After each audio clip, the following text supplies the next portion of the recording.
ਜਲੰਧਰ ਦੇ ਜੀਵਨੀ ਚੌੜ ਤੇ ਮਸਲਾ ਕਿ ਜਿਸ ਤਰੀਕੇ ਨਾਲ ਮੈਂ ਜ਼ਿਕਰ ਕੀਤਾ ਕਿ ਰਿਵਾਇਤੀ ਪਾਰਟੀਆਂ ਦੇ ਵਿੱਚ ਤੁਸੀਂ ਪਹਿਲੀ ਮਹਿਲਾ ਕੈਂਡੀਡੇਟ ਹੋ। मेरे हस्बैंड संतोख सिंह चौधरी जी का अचानक जाना बहुत ही एक बड़ा हादसा साडे परिवार चो खास तौर पर मेरी जिंदगी च होया।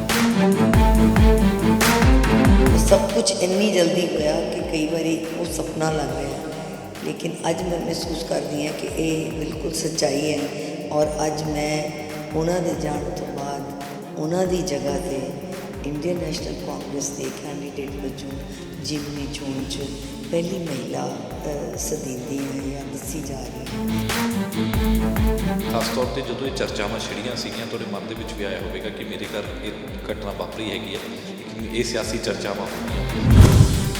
जिमनी चोण की हुंदी है मैं चंगी तरह समझती हाँ। इहदी फॉर्मैलिटी 6 मंथ्स दे विच उहनूं पूरा करनी है, ये मैं सब समझती हाँ। बैकग्राउंड का जिक्र किया जाए तो थोड़ा बैकग्राउंड पॉलिटिकल इस करके भी रहा क्योंकि थोड़े हसबैंड पॉलिटिक्स रहे हैं, कोई बच्चा पॉलिटिक्स के विच हैगा, लेकिन असल से थोड़ा बैकग्राउंड का जिक्र किया जाए तो तुसीं सिक्ख्या दे नाल जुड़े हुए हो। मैं महसूस करती हाँ कि ये जिहड़ी राजनीति पिड़ है जिहदे च मैनूं अचानक नहीं मेरे हालातां ने मैनूं धकेल दिता है, तो मैं उसनूं कदे गंदली नहीं देखिया। ਤੁਸੀਂ ਪਹਿਲਾਂ ਚੌਧਰੀ ਸਾਹਿਬ ਦੇ ਲਈ ਪ੍ਰਚਾਰ ਕਰਦੇ ਹੁੰਦੇ ਸੀ ਤਾਂ ਤੂੰ ਉਹਦਾ ਉਹ ਮਕਸਦ ਤੇ ਉਹ ਸਮਾਂ ਅਲੱਗ ਸੀਗਾ, ਅੱਜ ਆਪਣੇ ਲਈ ਪ੍ਰਚਾਰ ਕਰ ਰਹੇ ਹੋ, ਕਿਵੇਂ ਲੱਗਦਾ ਹੈ ਕਿ ਚੌਧਰੀ ਸਾਹਿਬ ਉਸ ਸਮੇਂ ਪ੍ਰਚਾਰ ਕਰਦੇ ਹੁੰਦੇ ਤੇ ਕਿਵੇਂ ਮਹਿਸੂਸ ਹੁੰਦਾ ਉਹ ਚੀਜ਼ਾਂ ਸਾਰੀਆਂ? ਅੱਗੇ ਵੱਧ ਕੇ ਕੰਮ ਕਰਨ ਦਾ ਭਾਵ ਇਹ ਹੈ ਕਿ ਅੱਗੇ ਮੈਂ ਹਲਕੇ 'ਚ ਜਾ ਕੇ ਘੁੰਮਦੀ ਨਹੀਂ ਸੀ, ਹਲਕੇ 'ਚ ਜਾ ਕੇ ਪ੍ਰਚਾਰ ਨਹੀਂ ਸੀ ਕਰਦੀ, ਲੇਕਿਨ ਜਿਸ ਤਰ੍ਹਾਂ ਚੌਧਰੀ ਸਾਹਿਬ ने इन्ने इलैक्शन लड़े हैं, परिवार ने इन्ने इलैक्शन लड़े ने, तो एक छोटा ही परिवार है, तो मेरा हर चीज़ दे विच इनवॉल्व होना वाजिब भी सी, जरूरी भी सी, और मैं कीता। ਤੁਹਾਡਾ बेटा भी पॉलिटिशियन, ਤੁਹਾਡੇ हसबैंड भी पॉलिटिशियन सी, कभी बैठ के चर्चा होती सी कि मम्मा तुसीं भी एक बार तो चौधरी साहब ने तुहानूं भी कहा होवे कि तैनूं भी मैं इलैक्शन लड़ाउणा या भावें किसी इलैक्शन दे विच खड़ाउणा, एवें की चर्चा होई? बिल्कुल नहीं। ਜਲੰਧਰ ਦੇ ਜੀਵਨੀ ਚੋਣ ਤੇ ਮਸਲਾ ਗਰਮ, ਖਾਸ ਤੌਰ ਤੇ ਉਮੀਦਵਾਰਾਂ ਦਾ। ਉਮੀਦਵਾਰ ਲਗਾਤਾਰ ਪ੍ਰਚਾਰ ਕਰ ਰਹੇ ਨੇ ਆਪਣੇ ਕੰਮਾਂ ਨੂੰ ਲੈ ਕੇ, ਲੇਕਿਨ ਖਾਸ ਤੌਰ ਤੇ ਕਾਂਗਰਸ ਪਾਰਟੀ ਦੇ ਵੱਲੋਂ MP ਸੰਤੋਖ ਸਿੰਘ ਚੌਧਰੀ ਦੀ ਧਰਮ ਪਤਨੀ ਨੂੰ ਇਹ ਟਿਕਟ ਦਿੱਤੀ ਗਈ ਹੈ, ਕਰਮਜੀਤ ਕੌਰ ਚੌਧਰੀ, ਜੋ ਕਿ ਹੁਣ ਉਮੀਦਵਾਰ ਨੇ ਕਾਂਗਰਸ ਦੇ, ਔਰ ਰਿਆਇਤੀ ਪਾਰਟੀਆਂ ਦੇ ਵਿੱਚ ਪਹਿਲੀ ਮਹਿਲਾ ਉਮੀਦਵਾਰ ਨੇ ਜਿਨ੍ਹਾਂ ਦੇ ਵੱਲੋਂ ਚੋਣ ਮੈਦਾਨ ਦੇ ਵਿੱਚ ਉਤਾਰਿਆ ਗਿਆ। ਅੱਜ ਮੇਰੇ ਨਾਲ ਮੌਜੂਦ ਨੇ ਖਾਸ ਤੌਰ 'ਤੇ ਕਰਮਜੀਤ ਕੌਰ ਚੌਧਰੀ। ਮੈਮ, ਰਿਵਾਇਤੀ ਪਾਰਟੀਆਂ ਦਾ ਜ਼ਿਕਰ ਕੀਤਾ ਜਿਸ ਤਰੀਕੇ ਦੇ ਨਾਲ, ਸਤਿ ਸ਼੍ਰੀ ਅਕਾਲ, ਕਿ ਜਿਸ ਤਰੀਕੇ ਨਾਲ ਮੈਂ ਜ਼ਿਕਰ ਕੀਤਾ ਕਿ ਰਿਵਾਇਤੀ ਪਾਰਟੀਆਂ ਦੇ ਵਿੱਚ ਤੁਸੀਂ ਪਹਿਲੀ ਮਹਿਲਾ ਕੈਂਡੀਡੇਟ ਹੋ, ਔਰ ਖਾਸ ਤੌਰ 'ਤੇ ਤੁਹਾਡੇ ਨਾਲ ਉਹ ਘਟਨਾ ਵੀ ਵਾਪਰੀ ਹੈ ਜੋ ਕਿ ਤੁਹਾਡੇ ਹਸਬੈਂਡ ਜਿਹੜੇ ਨੇ ਉਹ ਤੁਹਾਨੂੰ ਛੋੜ ਕੇ ਵੀ ਚਲੇ ਗਏ ਤੇ ਦੂਸਰਾ ਪਾਰਟੀ ਨੂੰ ਵੀ, ਲੇਕਿਨ ਪਾਰਟੀ ਨੇ ਤੁਹਾਨੂੰ ਉਮੀਦਵਾਰ ਥਾਪਿਆ, ਤੁਸੀਂ ਕਿਵੇਂ ਇਸ ਚੀਜ਼ ਨੂੰ ਐਕਸੈਪਟ ਕੀਤਾ? मेरे हस्बैंड संतोख सिंह चौधरी जी का अचानक जाना बहुत ही एक बड़ा हादसा साडे परिवार च और खास तौर पर मेरी जिंदगी च होया। पार्टी नूं भारी लॉस होया, लेकिन उन्हां दा जिहड़ा चले जाण तो बाद जो घटनाक्रम हुए वो ये हो गए कि जिमनी चोण दा चर्चा नाल ही शुरू हो गई है। भारत जोड़ो यात्रा दे विच अपने आप नूं पूरा लीन किया और उसनूं चंगी तरह निभाउण दे लई दिन रात मेहनत करदे, उस माहौल दे विच सोचिया नहीं सी कि इदां कदे हो जाएगा, और सब कुछ इन्नी जल्दी होया कि कई बारी वो सपना लग रहा है, लेकिन अज मैं महसूस करती हाँ कि ये बिल्कुल सच्चाई है। और अज मैं उन्हां दे जाण तो बाद उन्हां दी जगह ते इंडियन नैशनल कांग्रेस के कैंडीडेट वजों जिमनी चोण च पहली महिला सदींदी हैं या दसी जा रही हैं, जिसनों मैं एक रब दा भाणा मन के जिथे चौधरी साहब दे विछोड़े नूं सह लिया, उत्थे इस नवें जिहड़ा किरदार मैनू मेरे हालात और मेरे परमात्मा ने मैनू दिता है, और मेरी पार्टी ने मेरे जो रिपोज किया मेरे कॉन्फिडेंस, मैं उसनूं उस तरह लै रही है। ਲਗਾਤਾਰ ਦੀ ਸ਼ੁਰੂਆਤ ਹੈਗੀ ਹੈ, ਖਾਸ ਤੌਰ ਤੇ ਜਦੋਂ ਇਹ ਚਰਚਾਵਾਂ ਛਿੜੀਆਂ ਸੀਗੀਆਂ ਤੁਹਾਡੇ ਮਨ ਦੇ ਵਿੱਚ ਵੀ ਆਇਆ ਹੋਵੇਗਾ ਕਿ ਮੇਰੇ ਘਰ ਇਹ ਘਟਨਾ ਵਾਪਰੀ ਹੈਗੀ ਹੈ, ਲੇਕਿਨ ਇਹ ਸਿਆਸੀ ਚਰਚਾਵਾਂ ਹੋ ਗਈਆਂ। ਲੇਕਿਨ ਸਭ ਤੋਂ ਵੱਡੀ ਗੱਲ ਕਿ ਜਦੋਂ ਤੁਹਾਨੂੰ ਉਮੀਦਵਾਰ ਥਾਪਿਆ ਗਿਆ ਜਾਂ ਤੁਹਾਡੀ ਚਰਚਾਵਾਂ ਹੋ ਗਈਆਂ ਕਿ ਇਸ ਪਰਿਵਾਰ ਦੇ ਤੁਹਾਨੂੰ ਜਿਹੜਾ ਉਮੀਦਵਾਰ ਥਾਪਿਆ ਜਾਏਗਾ ਇਸ ਇਲੈਕਸ਼ਨ ਦੇ ਵਿੱਚ, ਤੁਸੀਂ ਇਸ ਨੂੰ ਪਹਿਲੀ ਵਾਰੀ ਚ ਐਕਸੈਪਟ ਕਰ ਲਿਆ ਸੀ? ਜਿਸ ਤਰ੍ਹਾਂ ਮੈਂ ਤੁਹਾਨੂੰ ਕਿਹਾ ਕਿ ਘਟਨਾ ਇੱਕ ਤੋਂ ਬਾਅਦ ਇੱਕ ਵਾਪਰੀ। ਜਿਮਨੀ ਚੋਣ ਕੀ ਹੁੰਦੀ ਹੈ ਮੈਂ ਚੰਗੀ ਤਰ੍ਹਾਂ ਸਮਝਦੀ ਹਾਂ। ਇਹਦੀ ਫਾਰਮੈਲਿਟੀਜ਼ 6 ਮੰਥਸ ਦੇ ਵਿੱਚ ਉਹਨੂੰ ਪੂਰਾ ਕਰਨੀ ਹੈ, ਇਹ ਮੈਂ ਸਭ ਸਮਝਦੀ ਹਾਂ। ਅਤੇ ਮੈਨੂੰ ਆਪਣੇ ਆਪ ਦੇ ਨਾਲ ਵੀ ਸਮਝੌਤਾ ਕਰਨਾ ਸੀ, ਹਾਲਾਤਾਂ ਨਾਲ ਵੀ ਕਰਨਾ ਸੀ, ਔਰ ਪਾਰਟੀ ਪ੍ਰਤੀ ਜੋ ਪਰਿਵਾਰ ਦੀ ਨਿਸ਼ਠਾ ਔਰ ਵਫਾਦਾਰੀ ਹੈ ਉਹਦਾ ਧਿਆਨ ਰੱਖਣਾ ਸੀ। ਇਸ ਕਰਕੇ ਮੈਂ ਇਹ ਸਾਰੀ ਚੀਜ਼ ਨੂੰ ਸਮਝ ਕੇ ਆਪਣੇ ਜੋ ਮੇਰੇ ਪਰਸਨਲ ਲਾਸ ਹੈ ਉਸ ਨੂੰ ਮੈਂ ਬੈਕ ਤੇ ਕਰਕੇ ਆਪਣੇ ਫਰਜ਼ ਨੂੰ ਅੱਗੇ ਰੱਖ ਕੇ ਇਹਨੂੰ ਐਕਸੈਪਟ ਕਰ ਲਿਆ। ਅੱਛਾ ਮੈਮ, ਤੁਹਾਡਾ ਬੈਕਗ੍ਰਾਉਂਡ ਦਾ ਜ਼ਿਕਰ ਕੀਤਾ ਜਾਵੇ ਤਾਂ ਤੁਹਾਡਾ ਬੈਕਗ੍ਰਾਉਂਡ ਪੋਲੀਟੀਕਲ ਇਸ ਕਰਕੇ ਵੀ ਰਿਹਾ ਕਿਉਂਕਿ ਤੁਹਾਡੇ ਹਸਬੈਂਡ ਪੋਲੀਟਿਕਸ ਰਹੇ ਨੇ, ਬੱਚਾ ਪੋਲੀਟਿਕਸ ਦੇ ਵਿੱਚ ਹੈਗਾ, ਲੇਕਿਨ ਅਸਲ 'ਚ ਤੁਹਾਡਾ ਬੈਕਗ੍ਰਾਉਂਡ ਦਾ ਜ਼ਿਕਰ ਕੀਤਾ ਜਾਵੇ ਤਾਂ ਤੁਸੀਂ ਸਿੱਖਿਆ ਦੇ ਨਾਲ ਜੁੜੇ ਹੋਏ ਹੋ, ਤੁਸੀਂ ਪ੍ਰੋਫੈਸਰ ਰਹੇ ਹੋਏ ਹੋ। ਲੇਕਿਨ ਇਹ ਸਿਆਸਤ ਦੇ ਵਿੱਚ ਆਉਣਾ ਤੁਹਾਨੂੰ ਕਿੰਨਾ ਕੁ ਲੱਗਿਆ, ਕਿਉਂਕਿ ਸਿਆਸਤ ਦੇ ਪਿੱਛੇ ਤੁਸੀਂ ਸਪੋਰਟ ਤਾਂ ਚੌਧਰੀ ਸਾਹਿਬ ਨੂੰ ਕਰਦੇ ਸੀ, ਲੇਕਿਨ ਹੁਣ ਫਰੰਟ ਤੇ ਆਉਣਾ? ਇਹ ਤੁਸੀਂ ਸਾਰੇ ਇਹ ਸਾਰਵਜਨਿਕ ਹੈ ਜੀ ਸਾਰਾ ਕੁਝ, ਕਿਉਂਕਿ ਮੇਰੀ ਆਪਣੀ ਜ਼ਿੰਦਗੀ ਤਾਂ ਪੂਰਨ ਤੌਰ 'ਤੇ ਸਿੱਖਿਆ ਵਾਸਤੇ ਹੀ ਮੈਂ ਸਮਰਪਿਤ ਕੀਤੀ ਹੈ, ਔਰ ਅੱਜ ਵੀ ਮੇਰਾ ਪਹਿਲਾ ਜਿਹੜਾ ਜ਼ਿੰਦਗੀ ਦਾ ਮੰਤਵ ਹੈ ਉਹ ਅੱਜ ਵੀ ਹੈ ਕਿ ਸਿੱਖਿਆ ਬਹੁਤ ਜ਼ਰੂਰੀ ਹੈ। ਔਰ ਮੈਂ ਮਹਿਸੂਸ ਕਰਦੀ ਹਾਂ ਕਿ ਇਹ ਜਿਹੜੀ ਰਾਜਨੀਤੀ ਪਿੜ ਹੈ ਜਿਹਦੇ 'ਚ ਮੈਨੂੰ ਅਚਾਨਕ ਨਹੀਂ ਮੇਰੇ ਹਾਲਾਤਾਂ ਨੇ ਮੈਨੂੰ ਧਕੇਲ ਦਿੱਤਾ ਹੈ, ਤਾਂ ਮੈਂ ਉਸ ਨੂੰ ਕਦੇ ਗੰਧਲੀ ਨਹੀਂ ਵੇਖਿਆ। ਔਰ ਗੰਧਲੀ ਸਿਆਸਤ ਦੇ ਵਿੱਚ ਕਈ ਵਾਰੀ ਵਿੱਚ ਉਹਦੇ ਜਾਣ ਦਾ ਬੰਦਾ ਥੋੜ੍ਹਾ ਹਿਚਕਿਚਾਉਂਦਾ ਵੀ ਹੈ, ਲੇਕਿਨ ਮੇਰੇ ਪਰਿਵਾਰ 'ਚ ਤਾਂ ਮੈਂ ਇੱਕ ਲਿਟਰੇਚਰ ਦਾ ਸਟੂਡੈਂਟ, ਲਿਟਰੇਚਰ ਦੀ ਪ੍ਰੋਫੈਸਰ ਹੋ ਕੇ ਅਚਾਨਕ ਨਹੀਂ ਮੇਰੀ ਕਿਸਮਤ ਮੈਨੂੰ ਇੱਕ ਸਿਆਸੀ ਘਰ 'ਚ ਲੈ ਆਈ, ਔਰ ਮੇਰੀ ਜੋ ਉਹ ਸਿਆਸੀ ਪਰਿਵਾਰ ਦੀ ਸਿੱਖਿਆ ਵੀ ਨਾਲ ਦੀ ਨਾਲ ਹੀ ਸ਼ੁਰੂ ਹੋ ਗਈ। ਸੋ ਕੁਛ ਅਜੀਬ ਨਹੀਂ ਲੱਗਿਆ ਕਿਉਂਕਿ ਸਭ ਕੁਝ ਬੜਾ ਮੇਰੇ ਨਜ਼ਦੀਕ ਮੇਰੇ ਘਰ 'ਚ ਦਿਨ ਰਾਤ ਹੁੰਦਾ ਹੈ, ਤਾਂ ਉਹਦੇ ਵਿੱਚ ਮੈਨੂੰ ਕੁਛ ਐਕਸਟਰਾordinary ਜਾਂ ਅਲੱਗ ਨਾਲ ਨਹੀਂ ਲੱਗਿਆ, ਅਤੇ ਇਸ ਲਈ ਇਹਨੂੰ ਅਪਣਾ ਵੀ ਲਿਆ ਔਰ ਸਿੱਖ ਵੀ ਲਿਆ। ਅੱਛਾ ਮੈਮ, ਜਦੋਂ ਤੁਸੀਂ ਪਹਿਲਾਂ ਚੌਧਰੀ ਸਾਹਿਬ ਦੇ ਲਈ ਪ੍ਰਚਾਰ ਕਰਦੇ ਹੁੰਦੇ ਸੀ ਤਦੋਂ ਉਹਦਾ ਉਹ ਮਕਸਦ ਤੇ ਉਹ ਸਮਾਂ ਅਲੱਗ ਸੀਗਾ, ਅੱਜ ਆਪਣੇ ਲਈ ਪ੍ਰਚਾਰ ਕਰ ਰਹੇ ਹੋ, ਕਿਵੇਂ ਲੱਗਦਾ ਹੈ ਕਿ ਚੌਧਰੀ ਸਾਹਿਬ ਉਸ ਸਮੇਂ ਪ੍ਰਚਾਰ ਕਰਦੇ ਹੁੰਦੇ ਤੇ ਕਿਵੇਂ ਮਹਿਸੂਸ ਹੁੰਦਾ ਉਹ ਚੀਜ਼ਾਂ ਸਾਰੀਆਂ? ਦਮਨ ਜੀ, ਮੈਂ ਅੱਗੇ ਵੀ ਇਹ ਗੱਲ ਕਹਿ ਚੁੱਕੀ ਹਾਂ ਕਿ ਤੁਸੀਂ ਰੀਅਰ 'ਤੇ ਰਹਿ ਕੇ ਜਦੋਂ ਕੰਮ ਕਰਦੇ ਹੋ ਪਰਦੇ ਦੇ ਪਿੱਛੇ, ਔਰ ਮੇਰਾ ਇੱਕ ਮਜਬੂਰੀ ਵੀ ਪਰਦੇ ਪਿੱਛੇ ਰਹਿ ਕੇ ਸੀ, ਬਿਕੋਜ਼ ਮੈਂ ਇੱਕ ਗਵਰਨਮੈਂਟ ਸਰਵੈਂਟ ਸੀ, ਮੈਂ ਇੱਕ ਗ੍ਰਹਿਣੀ ਵੀ ਸੀ, ਔਰ ਮੈਂ ਇੱਕ ਪ੍ਰੋਫੈਸਰ ਵੀ ਸੀ, ਔਰ ਗਵਰਨਮੈਂਟ ਜੌਬ 'ਚ ਸੀ, ਅਤੇ ਪ੍ਰਤੱਖ ਰੂਪ 'ਚ ਤਾਂ ਅੱਗੇ ਮੈਂ ਕੰਮ ਕਰ ਹੀ ਨਹੀਂ ਸੀ ਸਕਦੀ, ਲੇਕਿਨ ਪਰਦੇ ਪਿੱਛੇ ਰਹਿ ਕੇ ਮੈਂ ਪੂਰਨ ਸਹਿਯੋਗ ਹਰ ਗ੍ਰਹਿਣੀ ਕਰਦੀ ਹੈ, ਸੋ ਮੈਂ ਵੀ ਕਰਦੀ ਸੀ। ਲੇਕਿਨ ਆਪਣੀ ਰਿਟਾਇਰਮੈਂਟ ਆਫਟਰ ਸੁਪਰ ਐਨੂਏਸ਼ਨ ਮੈਂ ਜਿਹੜਾ ਹੈ ਆਪਣੇ ਆਪ ਨੂੰ ਪੂਰਨ ਖੁੱਲ੍ਹ ਕੇ ਮੈਂ ਅੱਗੇ ਵੱਧ ਕੇ ਕੰਮ ਕੀਤਾ। ਅੱਗੇ ਵੱਧ ਕੇ ਕੰਮ ਕਰਨ ਦਾ ਭਾਵ ਇਹ ਹੈ ਕਿ ਅੱਗੇ ਮੈਂ ਹਲਕੇ 'ਚ ਜਾ ਕੇ ਘੁੰਮਦੀ ਨਹੀਂ ਸੀ, ਹਲਕੇ 'ਚ ਜਾ ਕੇ ਪ੍ਰਚਾਰ ਨਹੀਂ ਸੀ ਕਰਦੀ, ਲੇਕਿਨ ਜਿਸ ਤਰ੍ਹਾਂ ਚੌਧਰੀ ਸਾਹਿਬ ਨੇ ਇੰਨੇ ਇਲੈਕਸ਼ਨ ਲੜੇ ਆ, ਪਰਿਵਾਰ ਨੇ ਇੰਨੇ ਇਲੈਕਸ਼ਨ ਲੜੇ ਨੇ, ਤਾਂ ਫਿਰ ਬਾਅਦ 'ਚ ਮੇਰੇ ਬੇਟਾ ਵਿਕਰਮਜੀਤ ਸਿੰਘ ਚੌਧਰੀ ਜੋ MLA ਫਿਲੌਰ ਹਨ, ਉਹ ਵੀ ਯੂਥ ਕਾਂਗਰਸ 'ਚ ਆ ਗਏ, ਉਹਨਾਂ ਦੀ ਇੱਕ ਰਾਜਨੀਤਿਕ ਸਫ਼ਰ ਸ਼ੁਰੂ ਹੋ ਗਿਆ।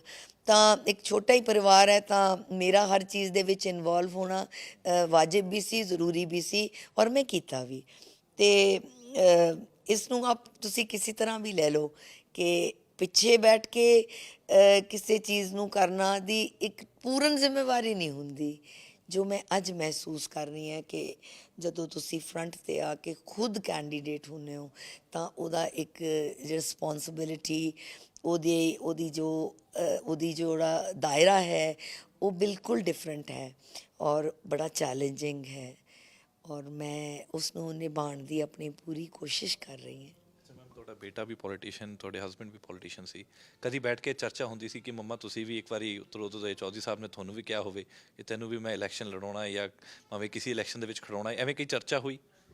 ਬਿਲਕੁਲ ਨਹੀਂ, ਕਿਉਂਕਿ ਮੇਰੇ ਪਰਿਵਾਰ ਦਾ ਜੋ ਸਿਆਸੀ ਪਿਛੋਕੜ ਹੈ ਜੀ, ਉਹ ਕਰੀਬ ਕਰੀਬ ਹੁਣ 100 ਵਰੇ ਹੋਣ ਲੱਗੇ ਨੇ।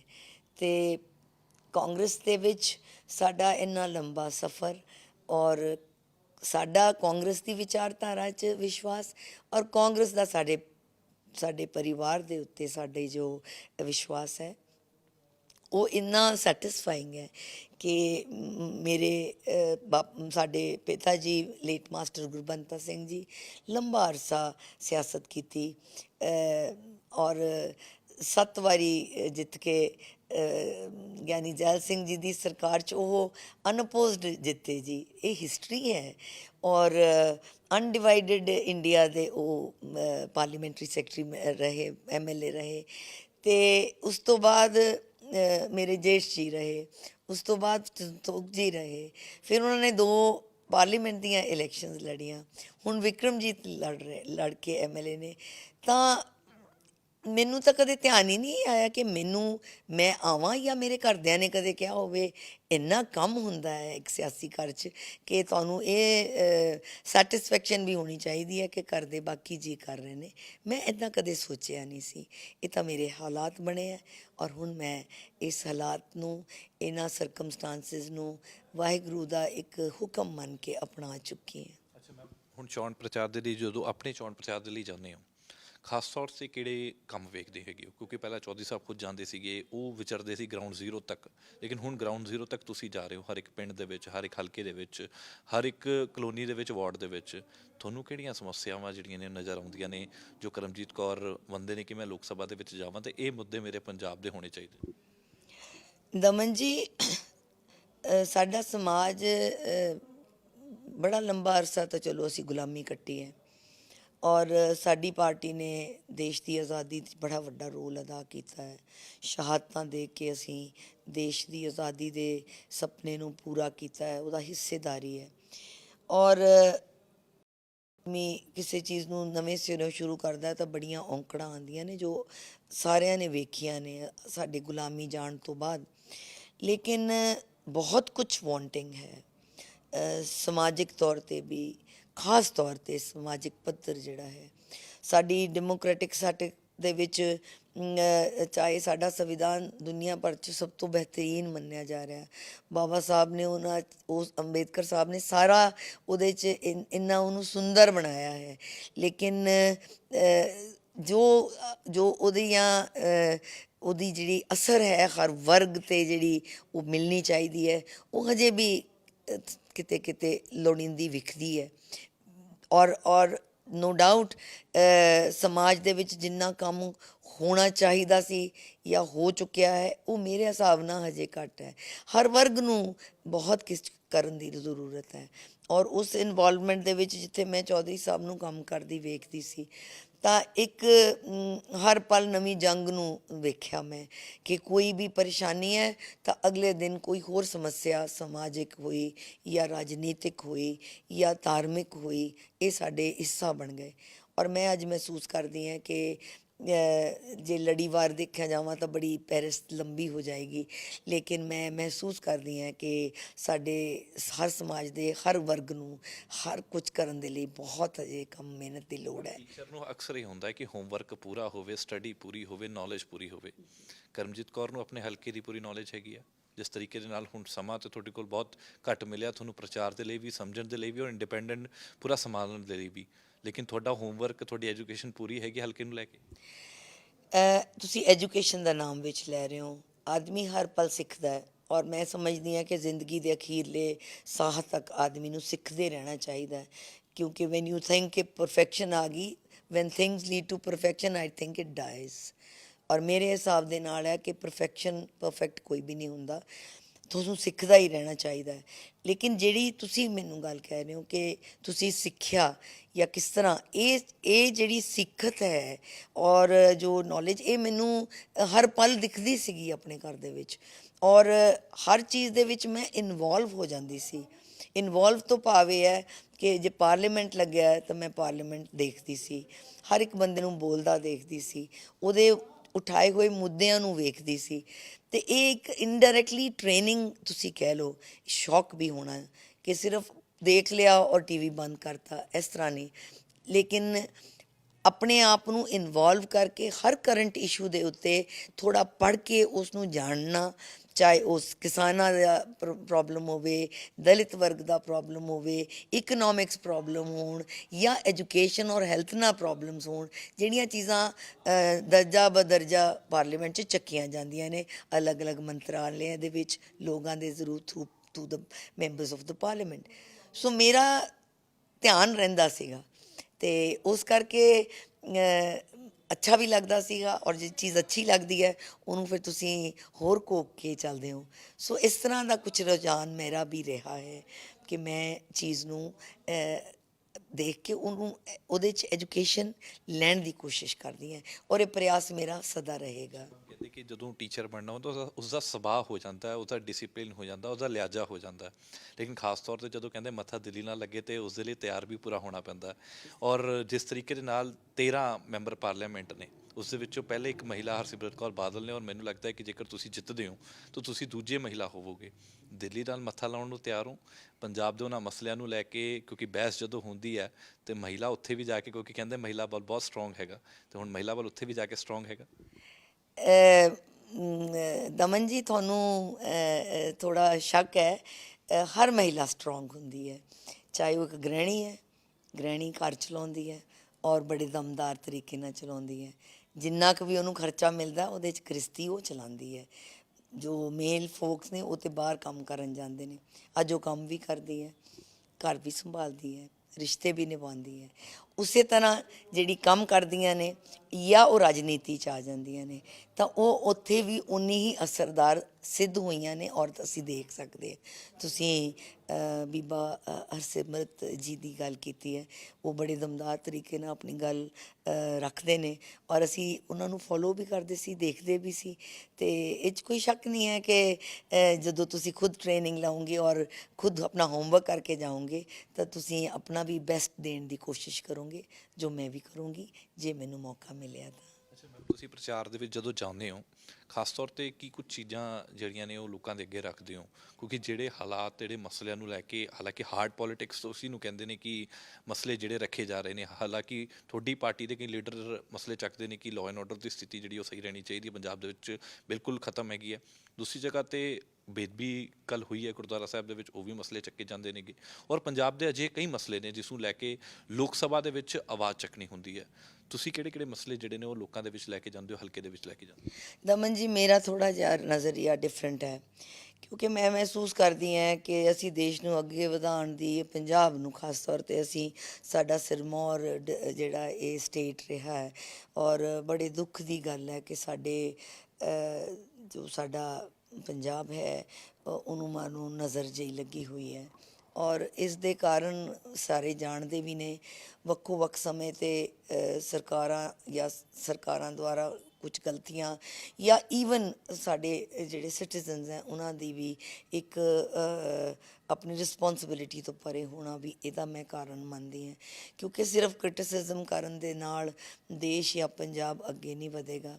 ਇਨਵੋਲਵ ਹੋ ਕੇ ਹਰ ਚੀਜ਼ ਦਾ ਹਿੱਸਾ ਬਣਨਾ, ਔਰ ਉਸਨੂੰ ਇੱਕ ਚੈਲੰਜ ਦੇ ਕੇ ਕਿ ਆਪਣੀ ਸਮਾਜ 'ਚੋਂ ਘਟਾਉਣਾ, ਉਸਨੂੰ ਐਲੀਮੀਨੇਟ ਕਰਨ ਦੇ ਵਿੱਚ ਹਰ ਇੱਕ ਨੂੰ ਹਿੱਸਾ ਪਾਉਣਾ ਚਾਹੀਦਾ, ਨਾ ਕਿ ਸਿਰਫ ਇਸ਼ੂਜ਼ ਉਠਾ ਕੇ ਸਿਰਫ ਉਹਦੀ ਜਿਹੜੀ ਹੈ ਪ੍ਰਚਾਰ ਕਰਨੀ ਜਾਂ ਉਹਨੂੰ ਡਿਸਕਸ਼ਨ ਦਾ ਮੁੱਦਾ ਬਣਾ ਕੇ ਸਿਆਸੀ ਲਾਹਾ ਲੈਣਾ। ਸੋ ਇਹ ਜਿਹੜੀਆਂ ਗੱਲਾਂ ਤੁਸੀਂ ਕੀਤੀਆਂ, ਨੋ ਡਾਊਟ ਹਰ ਸਰਕਾਰ ਦਾ ਫਰਜ਼ ਹੈ ਕਿ ਮਨੁੱਖ ਜਿਹੜੇ ਸਾਡਾ ਸਿਟੀਜ਼ਨ ਹੈ ਉਹ ਸੁਰੱਖਿਅਤ ਹੋਵੇ, ਜੋ ਅੱਜ ਤੁਸੀਂ ਸਾਰੇ ਹੀ ਜਾਣਦੇ ਹੋ ਬੇਹੱਦ ਸਲਿੱਪਰੀ ਗਰਾਊਂਡ 'ਤੇ ਹਾਂ ਅਸੀਂ, ਔਰ ਸਾਨੂੰ ਇਸ ਗੱਲ 'ਤੇ ਬਹੁਤ ਧਿਆਨ ਦੇਣ ਦੀ ਲੋੜ ਹੈ। ਔਰ ਮੈਂ ਮਹਿਸੂਸ ਕਰਦੀ ਹਾਂ ਕਿ ਮੁੱਦੇ ਤਾਂ ਸਾਰੇ ਹੀ ਨੇ, ਲੇਕਿਨ ਆਪਣੇ ਮੇਨ ਮੁੱਦਿਆਂ ਨੂੰ ਜੇ ਆਪਾਂ ਸਮਾਜਿਕ ਸੁਰੱਖਿਆ ਔਰ ਆਪਸੀ ਭਾਈਚਾਰਾ, ਹਰ ਧਰਮ ਦਾ ਸਤਿਕਾਰ, ਇਹ ਬਹੁਤ ਜ਼ਰੂਰੀ ਹੈ, ਕਿਉਂਕਿ ਬੇਸਿਕਲੀ ਅਸੀਂ ਇਸੇ ਢਾਂਚੇ 'ਚੋਂ ਆਉਂਦੇ ਹਾਂ, ਔਰ ਜੇ ਇਹ ਚੀਜ਼ਾਂ ਸਾਡੀਆਂ ਗੜਬੜਾਈਆਂ ਰਹਿਣਗੀਆਂ ਤਾਂ ਅਸੀਂ ਤਰੱਕੀ ਵਾਲੇ ਰਾਹ ਔਰ ਤਰੱਕੀ ਦੀਆਂ ਗੱਲਾਂ ਉਹਨਾਂ 'ਤੇ ਬਹਿਸ ਕਦ ਕਰਾਂਗੇ, ਉਹਨਾਂ 'ਚ ਹਿੱਸਾ ਕਦ ਪਾਵਾਂਗੇ।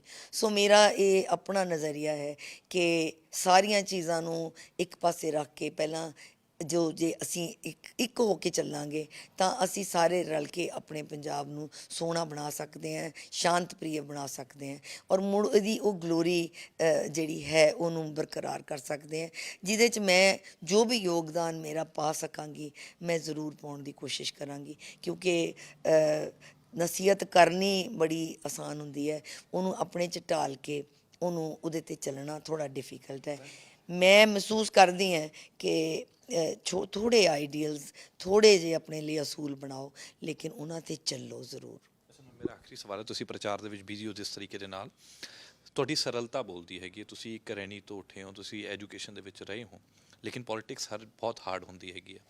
ਪ੍ਰਚਾਰ ਹੋ ਰਿਹਾ, ਸਭ ਕੁਝ ਵਧੀਆ ਢੰਗ ਦੇ ਨਾਲ ਚੱਲ ਰਿਹਾ ਹੈਗਾ, ਤੁਹਾਨੂੰ ਕਿਵੇਂ ਲੱਗਦਾ ਹੈ ਕਿ ਕਾਂਗਰਸ ਦਾ ਗੜ੍ਹ ਕਿਹਾ ਜਾਂਦਾ ਜਲੰਧਰ ਨੂੰ, ਪਹਿਲਾਂ ਤੁਹਾਡੇ ਹਸਬੈਂਡ ਵੀ 2 ਵਾਰ ਮੈਂਬਰ ਪਾਰਲੀਮੈਂਟ ਰਹੇ ਨੇਗੇ, ਇਸ ਗੜ੍ਹ ਨੂੰ ਕਰਮਜੀਤ ਕੌਰ ਦੀ ਇਹ ਸਰਲਤਾਪਨ ਜਿਹੜਾ ਉਹ ਮਜ਼ਬੂਤ ਰੱਖੇਗਾ ਕਾਂਗਰਸ ਪਾਰਟੀ ਨੂੰ? ਖਾਸ ਤੌਰ 'ਤੇ ਲੱਗਦਾ ਹੈ ਕਿ 10 ਤਰੀਕ ਨੂੰ ਲੋਕ ਵੋਟਾਂ ਪਾਉਣ ਜਾਣ ਤੇ ਚੌਧਰੀ ਸਾਹਿਬ ਤੋਂ ਜਿਸ ਬਹੁਮਤ ਦੇ ਨਾਲ ਚੌਧਰੀ ਸਾਹਿਬ ਨੇ ਜਿਤਾਇਆ ਸੀ ਕਰਮਜੀਤ ਚੌਧਰੀ ਨੂੰ, ਉਸ ਤੋਂ ਵੱਧ ਵੋਟਾਂ ਪੈ ਸਕਦੀਆਂ ਨੇ? ਬੇਸ਼ੱਕ ਜੀ, ਮੈਂ ਇੱਕ ਕਾਂਗਰਸ, ਇੰਡੀਅਨ ਨੈਸ਼ਨਲ ਕਾਂਗਰਸ ਦੀ ਕੈਂਡੀਡੇਟ ਹਾਂ ਔਰ ਕਾਂਗਰਸ ਦਾ ਕੈਂਡੀਡੇਟ, ਕਾਂਗਰਸ ਇੱਕ ਕੈਂਡੀਡੇਟ ਹੀ ਨਹੀਂ ਹੈ, ਉਹਦੀ ਵਿਚਾਰਧਾਰਾ ਉਹਦੇ ਨਾਲ ਹੈ ਔਰ ਵਿਚਾਰਧਾਰਾ ਨੂੰ ਦੇਖ ਕੇ ਜੋ ਕਾਂਗਰਸ ਦਾ ਪਿਛੋਕੜ ਹੈ ਔਰ ਜੋ ਉਸ ਪਰਿਵਾਰ ਦਾ ਹੈ, ਜਿਸ ਨੂੰ ਸਾਡੇ ਜਲੰਧਰ ਵਾਸੀਆਂ ਨੇ ਇੰਨਾ ਭਰਪੂਰ ਪ੍ਰੇਮ ਦਿੱਤਾ ਹੈ ਔਰ ਮੈਂ ਐਕਸਪੈਕਟ ਵੀ ਕਰਦੀ ਹਾਂ ਔਰ ਮੈਂ ਸਮਝਦੀ ਹਾਂ ਕਿ ਮੈਂ ਉਹਦਾ ਇੱਕ ਹਿੱਸਾ ਰਹੀ ਹਾਂ ਔਰ ਸਾਡੇ ਜਲੰਧਰ ਨਿਵਾਸੀ ਆਪਣਾ ਜੋ ਬਹੁਮੁੱਲਾ ਵੋਟ ਹੈ, ਜੋ ਬਾਬਾ ਸਾਹਿਬ ਅੰਬੇਦਕਰ ਨੇ ਇੱਕ ਸੀਕ੍ਰੇਟ ਬੈਲਟ ਦੇ ਨਾਮ 'ਤੇ ਸਾਨੂੰ ਦਿੱਤਾ ਹੈ, ਉਹ ਸ਼ਕਤੀ ਹੈ ਜਿਹਦੇ ਨਾਲ ਉਹ ਆਪਣੀ ਮਰਜ਼ੀ ਨਾਲ ਆਪਣੀ ਸਰਕਾਰ ਚੁਣਦੇ ਹਨ ਜਾਂ ਉਹਨਾਂ ਨੂੰ ਖ਼ਤਮ ਕਰ ਦਿੰਦੇ ਹਨ। ਤਾਂ ਮੈਂ ਮਹਿਸੂਸ ਕਰਦੀ ਹਾਂ ਕਿ, ਔਰ ਮੈਂ ਅਪੀਲ ਵੀ ਕਰਾਂਗੀ ਇਹ ਗੱਲ ਨੂੰ, ਕਿ ਉਹ ਆਪਣਾ ਵੋਟ ਸਮਝਦਾਰੀ ਨਾਲ ਪਾਉਣ। ਸਰਲਤਾ ਕਿਸੇ ਦੀ ਕਮੀ ਨਹੀਂ ਹੋ ਸਕਦੀ, ਸਰਲ ਹੋਣਾ ਔਰ ਇੱਕ ਸੁਭਾਵਿਕ ਗੱਲ ਹੈ, ਕੋਈ ਸਖਤ ਹੁੰਦਾ ਜਾਂ ਕੋਈ ਸਰਲ ਹੁੰਦਾ। ਮੈਂ ਵਾਸਤਵਿਕ ਰੂਪ 'ਚ ਕਹਾਂ ਤਾਂ ਮੈਂ ਇੱਕ ਪ੍ਰੋਫੈਸਰ ਰਹੀ ਹਾਂ ਔਰ ਮੈਂ ਗਰੀਬ ਬੱਚੇ ਪੜ੍ਹਾਏ ਨੇ, ਤਾਂ ਮੇਰਾ ਸਦਾ ਤੋਂ ਇਹ ਰਿਹਾ ਕਿ ਮੈਂ ਉਹਨਾਂ ਦੇ ਵਿੱਚ ਹਰ ਚੀਜ਼ ਨੂੰ ਸਰਲ ਕਰਕੇ ਉਹਨਾਂ ਨੂੰ ਸਮਝਾਉਣ ਦੀ ਕੋਸ਼ਿਸ਼ ਕਰਾਂ। ਔਰ ਵੈਸੇ ਵੀ ਮੈਂ ਕਹਿੰਦੀ ਹਾਂ ਵਿਨਮਰਤਾ ਸਭ ਤੋਂ ਵੱਡਾ ਗਹਿਣਾ ਹੈ, ਤੁਸੀਂ ਵਿਨਮਰਤਾ ਨਾਲ ਕੁਝ ਵੀ ਕਰਾ ਸਕਦੇ ਹੋ। ਸੋ ਮੈਂ ਮਹਿਸੂਸ ਕਰਦੀ ਹਾਂ ਕਿ ਕਾਂਗਰਸ ਦੀ ਵਿਚਾਰਧਾਰਾ ਦੀ ਅੱਜ ਜ਼ਰੂਰਤ ਸਿਰਿਓਂ ਹੀ ਹੈ, ਸਾਰੇ ਦੇਸ਼ ਨੂੰ ਜ਼ਰੂਰਤ ਹੈ ਔਰ ਜੋ ਜਲੰਧਰ ਵਾਸੀ ਹਨ ਉਹਨਾਂ ਨੇ ਭਰਪੂਰ ਪਿਆਰ ਕਾਂਗਰਸ ਨੂੰ ਵੀ ਦਿੱਤਾ ਔਰ ਸਾਡੇ ਪਰਿਵਾਰ ਨੂੰ ਵੀ। ਔਰ ਮੈਂ ਹੁਣ ਵੀ ਹੱਥ ਬੰਨ੍ਹ ਕੇ ਇਹੀ ਬੇਨਤੀ ਕਰਾਂਗੀ ਕਿ ਉਹ ਆਪਣਾ ਪਰਿਵਾਰ ਸਮਝ ਕੇ ਔਰ ਸਾਡੀ ਜੋ ਕੰਟਰੀਬਿਊਸ਼ਨ ਹੈ ਸਾਡੀ ਸਮਾਜ ਪ੍ਰਤੀ, ਸਾਡੇ ਪਰਿਵਾਰ ਦੀ, ਉਸ ਨੂੰ ਦੇਖਦੇ ਹੋਏ ਆਪਣੇ ਵੋਟ ਦਾ ਸਮਝਦਾਰੀ ਨਾਲ ਪਾਉਣਗੇ ਵੋਟ ਨੂੰ ਔਰ ਮੈਨੂੰ ਪੂਰੀ ਉਮੀਦ ਹੈ ਕਿ ਅਸੀਂ ਉਹਦੇ ਵਿੱਚ ਜਿੱਤ ਹਾਸਲ ਕਰਾਂਗੇ। ਬਹੁਤ ਬਹੁਤ ਧੰਨਵਾਦ ਮੈਮ। ਤਾਂ ਬਿਲਕੁਲ ਸਰਲਤਾ ਵੀ ਹੈ ਔਰ ਖਾਸ ਤੌਰ 'ਤੇ ਮੁੱਦੇ ਵੀ ਨੇ ਕਿ ਮੁੱਦੇ ਸਿਆਸਤ ਤੋਂ ਹਲਕ ਹਟ ਕੇ ਹੋਣੇ ਚਾਹੀਦੇ ਨੇ, ਖਾਸ ਤੌਰ 'ਤੇ ਐਜੂਕੇਸ਼ਨ ਦਾ ਮੁੱਦਾ, ਖਾਸ ਤੌਰ 'ਤੇ ਪੰਜਾਬ ਨੂੰ ਅੱਗੇ ਲੈ ਜਾਣ ਦਾ ਮੁੱਦਾ, ਇਹਨਾਂ ਤਮਾਮ ਮੁੱਦਿਆਂ ਨੂੰ ਲੈ ਕੇ ਕਾਂਗਰਸ ਪਾਰਟੀ ਪ੍ਰਚਾਰ ਕਰ ਰਹੀ ਹੈ ਔਰ ਖਾਸ ਤੌਰ 'ਤੇ ਉਮੀਦਵਾਰ ਦੇ ਵੱਲੋਂ ਵੀ ਪ੍ਰਚਾਰ ਇਸੇ ਤਰੀਕੇ ਦੇ ਨਾਲ ਕੀਤਾ ਜਾ ਰਿਹਾ ਹੈ। ਕੈਮਰਾਮੈਨ ਹਰਪਾਲ ਨਾਲ Dampit Singh, living India news, Chandigarh.